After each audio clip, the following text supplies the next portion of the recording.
So we did our research over the importance of play in the classroom because we wanted to observe how different teachers incorporate play in their classroom.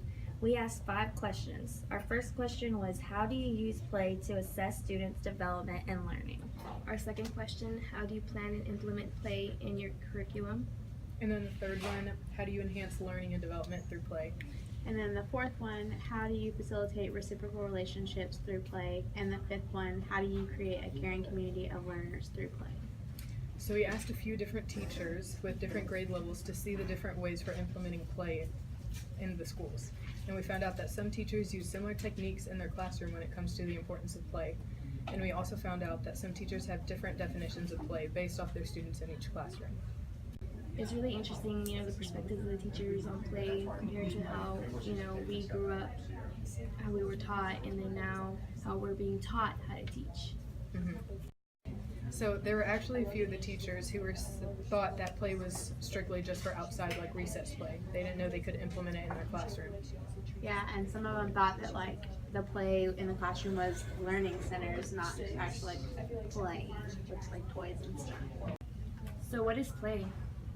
Well, in our textbook, Gray defines play as having 3 key concepts, and the first one being children must be motivated and have the right mental attitude. The second one is that they need to have a playful spirit and just be a playful person in general. And then the third one is that they have to be self-directed, that they're able to choose what they want, and so that they're able to have free will. So basically you can't teach them how to play, they have to experience it for themselves. Right? Yeah. We picked these questions because it shows that play is the framework of everything, that once we have play, they're able to experience play, and then once they're able to experience it, then they're able to learn the things that are going to be taught in the classroom through the curriculum and things like that, and the relationships and the community at the end of the day, whenever the teacher is able to facilitate it in a way that they can go back with experience. So the first question we asked our 10 teachers is, how do you use play to assess students' development? Our first key point that teachers use to assess play is observing games. 3 out of the 10 teachers we interviewed implement this in their classroom. By observing games, teachers are able to grasp a better understanding of how the student is transmitting the information they know through games. Teachers need to use alternate forms of assessment rather than standardized testing. Some of these alternate forms can be in the game form. This is significant because students will be able to develop cognitive skills such as critical thinking and problem solving. Our next key point is observing centers. After interviewing our teachers, we found out that 5 out of 10 of our teachers use centers in order to assess children's learning. By observing centers, teachers are able to evaluate students and see where they have grown. They also can see where the students need more help. And organized and fully stocked centers increase the likelihood that children will engage in play and learning with each other. This is significant because when students are playing in centers, they are able to make connections from past experiences and build new connections. These new connections help build a child's schema. Our third key point was observing social interaction with peers. 5 out of 10 teachers implemented this in their classroom. Children play with others to validate their own thoughts and create new connections as they learn acceptable ways of interacting with others. And this allows students to learn from each other and gain a better understanding through students their own age. And then being able to observe and document children's actions, including interactions, is the primary source of information when assessing young children in the classroom. And this is significant because social interactions with peers help to develop perspective taking. Perspective taking is a person's understandings regarding others' feelings, thoughts, desires, and motivations. Our fourth key point is role playing. So 1 out of 10 teachers implement this into their classrooms. Imaginative or pretend play are sources for innovation and creativity. The ability to trust others and development of social skills are connected to children's opportunity to use imaginative and pretend play. Perceptions can affect the way children learn. Perceptions can also inhibit the way children learn. This perception can be formed through experiences and interactions with the environment. This is significant because it helps develop schema. Schema can be defined as the mental representation of organized and coded patterns of thought structure. Our last key point is teacher and student interactions during play. 6 out of the 10 teachers we interviewed used their own interactions with students during play to assess children's learning and development. My research article over promoting positive peer interactions describes the role of the teacher during play as needing to be the play enhancer. Play should be based on students' abilities and disabilities. The play enhancer should only give extra support when needed. The teacher can suggest different ways of learning and stretch the student's mind to think about things in a different way than before. And that's significant because teachers can provide the experiences needed with background knowledge to make connections. This will help the student transfer the knowledge from working memory to long-term. Here are a couple of examples of teachers facilitating play in the classroom.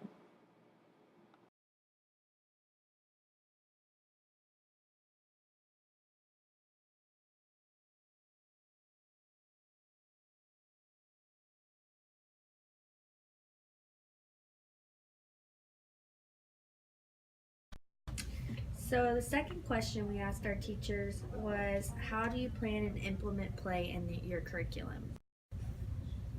Our first key point is a choice board. 1 out of 10 teachers use choice boards when implementing play in their classrooms. Students learn best when they are able to pick how they learn. This is significant because children need opportunities to develop their intrinsic motivation. In learning through play, it says that there is an internal locus of control without rewards or pressure. This is a video of a teacher showing us her classroom choice boards. She connects her centers and her choice boards together. Our second key point is song and dance. 1 out of 10 teachers use song and dance when implementing play in their curriculum. In the article I read, Create a Musical Play, musical play helps people share their emotions, intentions, and meanings. Song and dance is a multi-sensory learning tool. So when we're moving, we're able to make connections in our brain because of the blood flow in our brain. This is significant because movement produces neurochemicals such as serotonin and dopamine. These chemicals help the brain be alert, attentive, and motivated for learning. This is a video of a teacher implementing song and dance in their classroom. Walk in a class and I know my teacher gets me. Thinking caps on and I know I'm learning quickly. Hey, hey, hey, hey. Okay, let's get it ready. The third key point is centers and stations. 6 out of the 10 teachers we interviewed implement this in their classroom. This allows students to learn the material readily available to them, which is facilitated by the teacher in different ways. In my article, Future Professionals' Perception of Play, it explains that play-based curriculum can still meet early education standards. It says that play-based curriculum must have a more strategic approach when implementing play. This approach can be seen in centers and stations. This is significant because the student is able to make patterns, organize material, and make connections in different ways. These connections build new neural pathways. Each time a pathway is used, it helps the brain move the information into long-term storage. Our fourth key point is free play. 2 out of 10 teachers implement this into their curriculum. Free play can take place inside and outside the classroom. Play in early childhood is recognized for cognitive and socio-emotional implications. So Gray's research indicates that the engagement in particular action, activity, and interaction is based on the student's enjoyment. And I found the significance in my Future Professionals' Perception of Play article. The article suggests that there is positive physical, social, emotional, and cognitive outcomes when implementing play in their curriculum. Our last key point is games. 5 out of 10 teachers implement games into their curriculum. This allows students to stretch their thinking of the material taught into different ways. In an article I read, Playing at School, teachers can support and encourage play. They can also connect it to the curriculum being taught in the classroom. Play can also enhance school readiness, adjustment to school, learning, and problem-solving skills. And games are a significant part of implementing play in the curriculum because they help children learn through problem solving and critical thinking. My article titled An Educator's Guide to the 4Cs explains that critical thinking leads to students' development of other skills such as higher level of concentration, deeper analytical abilities, and improved thought. Our third question was, how do you enhance learning and development through play? The first key point is learner-directed. 2 out of the 10 teachers we interviewed use a learner-directed classroom to enhance learning through play. In my article, Future Professionals' Perception of Play, it describes having a classroom that is learner-directed as allowing children to make choices and decisions, confront uncertainties, overcome fears, and learn to work together through self-directed play. This is significant because the brain physically changes and learning becomes increasingly easier through experiential opportunities for self-directed and regulated learning. This is known as neuroplasticity. Here's a video of an example of a student-led directed. Does anybody disagree with Gracie?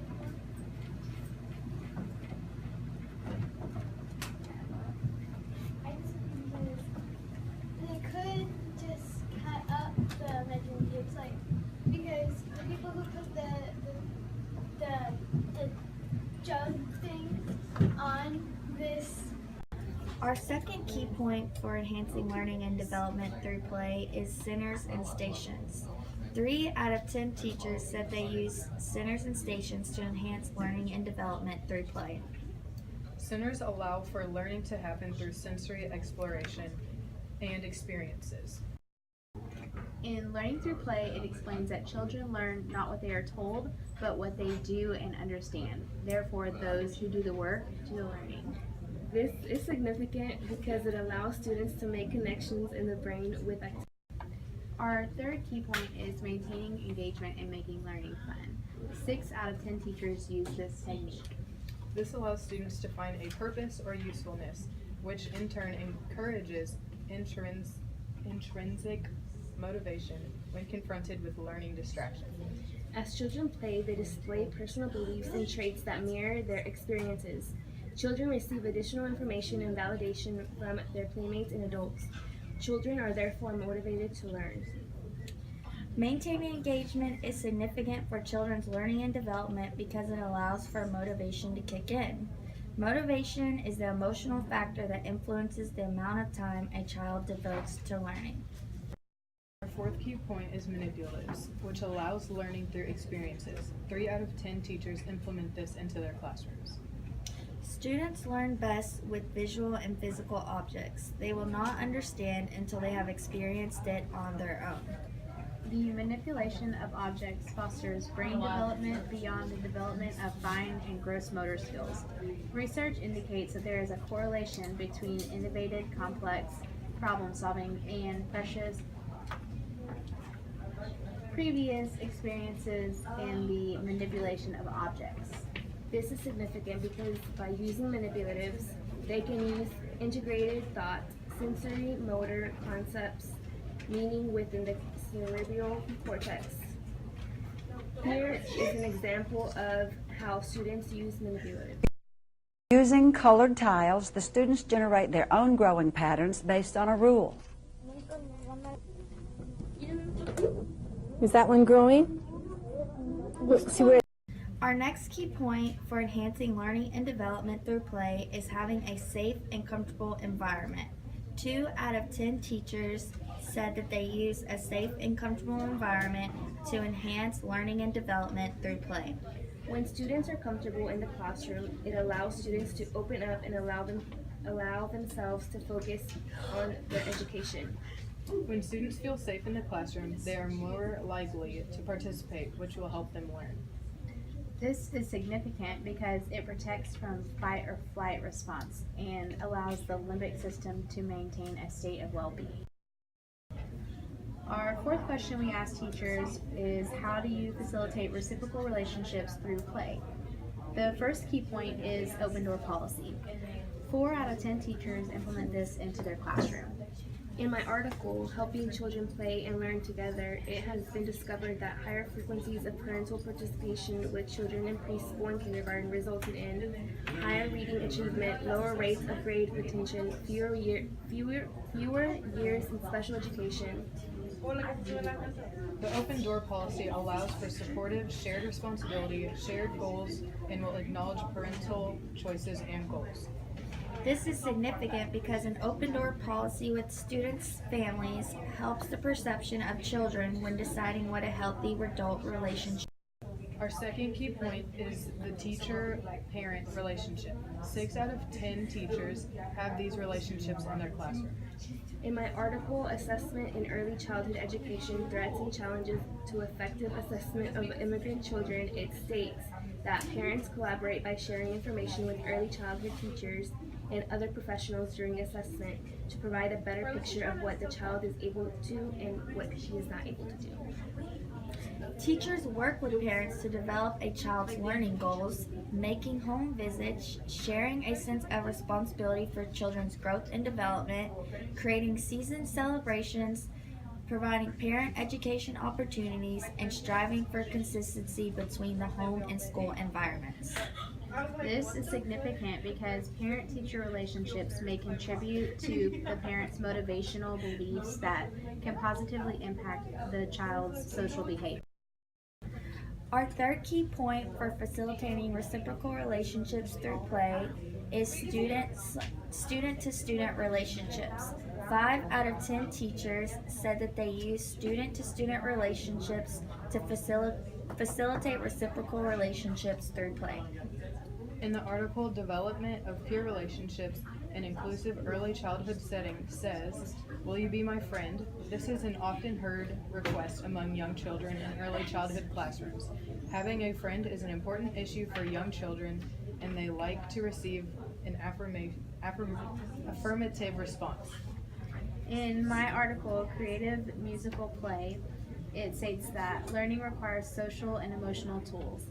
These tools include the ability to attend, interact with others, engage in emotional and social signaling, construct complex patterns, organize information symbolically, and use symbols to think. These tools enable the child to develop knowledge, wisdom, and empathy.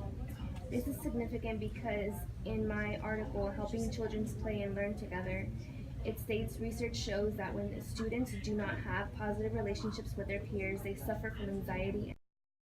The fourth key point is teacher-to-student relationships. 1 out of 10 teachers have these relationships in their classroom. Teachers' involvement during play is to facilitate. This requires careful planning and preparation, creativity, reflection, and providing opportunities for peer interactions to happen through play. I found this information in my article promoting positive peer interaction. This is significant because students can communicate with their teachers, and it will allow them to develop reciprocal relationships. If they are comfortable with their teachers, they are likely to be more comfortable contributing in. Our fifth point for facilitating reciprocal relationships through play is creating a caring community or environment. Teachers should offer materials that are motivating, novel, and culturally sensitive.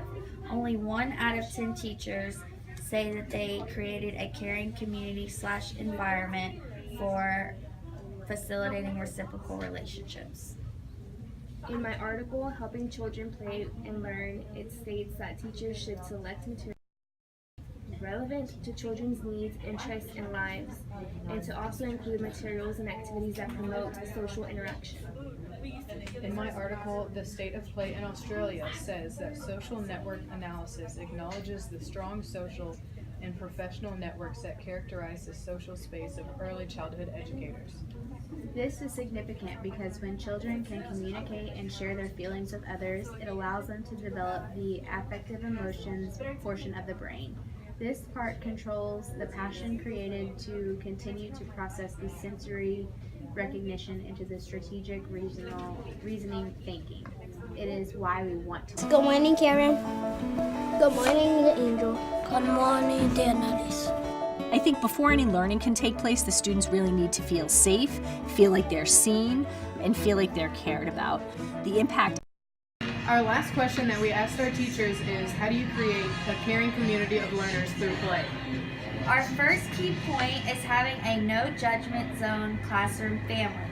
5 out of 10 teachers said that they use a classroom family to create a caring community of learners through play. Images on display posters and photographs of children and adults shaking hands, hugging, and otherwise enjoying each other's company. Include books that reflect the diversity of the community and highlight important social, emotional skills in the classroom. This is significant because positive perceptions release a chemical called dopamine. This chemical enhances attention systems and can improve systematic. Our second key point is peer collaboration. 3 out of 10 teachers implement peer collaboration into their classroom to create a caring community of learners through play. Skills that will help them successfully interact with one another are sharing, taking turns, and helping one another. Active listening requires listening of what is being said to provide feedback. This is significant because it develops healthy social dispositions. They are important because they contribute to effective learning and can be seen in a child's ability to accept the ideas of others, cooperate in a group, emphasize, and Our third key point is meaningful small group. 2 out of the 10 teachers we interviewed implement small groups in their classroom to create a caring community of learners through play. teachers should take children's characteristics into consideration when grouping children. Teachers should consider the number of children in each group or center to maximize social interaction. Pairing socially competent children with shy or less socially skilled children is ideal for creating a caring community of learners through play. Teachers should also give children with limited social skills many opportunities to interact with others. Teachers should also provide enough items so children can carry out their plans and do not get frustrated waiting for what they want to use. This is significant because it allows students to participate in learning to help develop their schema while having experiences in a small group. Our fourth key point is classroom climate. 3 out of 10 teachers implement a caring community of learners through play. In my article, Promoting Positive Peer Interactions, it explains that the teacher is the stage manager. Their job is to orchestrate the physical environment, schedule appropriate amounts of time for play, provide materials for play, and make suggestions for these materials. The toys and suggestions for materials should reflect different cultures and lifestyles. Material and symbolic tools play a significant part during play. Material tools represent physical objects and the observable patterns of behavior and social actions. This is significant because the climate helps develop schema-focused learning. Our fifth key point is creating respect for the environment. 1 out of 10 teachers said that in their classroom they create a respect for the environment in order to create a caring community of learners through play. In my article, Early Childhood Nature by Play, they state that regular and positive interactions with nature are instrumental to helping children develop a respect for the environment. Research suggests that values that a child forms through nature play experiences may serve to precondition him or her to developing a pro-environment or egocentric set of beliefs and attitudes about the environment later in life. Research also suggests that early experiences with nature support children's development of scientific and aesthetic thinking so they can appreciate beauty, express creativity, and perceive patterns in a variety in sensory dimensions of their worlds and themselves. Teachers should also include outdoor activities in their curriculum because it will help build a caring community for the nature as well as allow the students to play together and build connections and pathways in their brain. This is significant because when children realize to keep their classroom and outside environment in working condition, they develop depositions that will help them thrive in their community. By doing this research, we discovered the importance of play in the classroom. We analyzed 10 different teachers on how they implement play in the classroom. Our analysis included the 5 following questions. 1. How do you use play to assess students' development and learning? 2. How do you plan and implement play in your curriculum? 3. How do you enhance learning and development through play? 4. How do you facilitate reciprocal relationships through play? And 5. How do you create a caring community of learners through play? I learned that when children are comfortable and their fight or flight response is not activated, it can be triggered and can cause significant brain damage. What did you guys learn? I learned that we learn by experience. Growing up, when I was in school, I was taught to do things by a specific instruction, and I didn't realize that you don't actually learn that way. And you learn by experience and by actually doing, and you need your own personal experience to be able to make the connections. Yeah, and whenever you're experiencing during play, you're activating neural pathways that help develop a child's schema. I also learned that some teachers use similar techniques when implementing play in their classroom, but a lot of teachers do not implement play correctly in their classroom. I learned that those who do the work do the learning, that there's a lot of kids that I grew up in school with that thought they could just sit in the background and kind of just breeze their way through school, but if you actually do the work, you'll get more out of it. I agree. After doing this research, we now truly understand the meaning of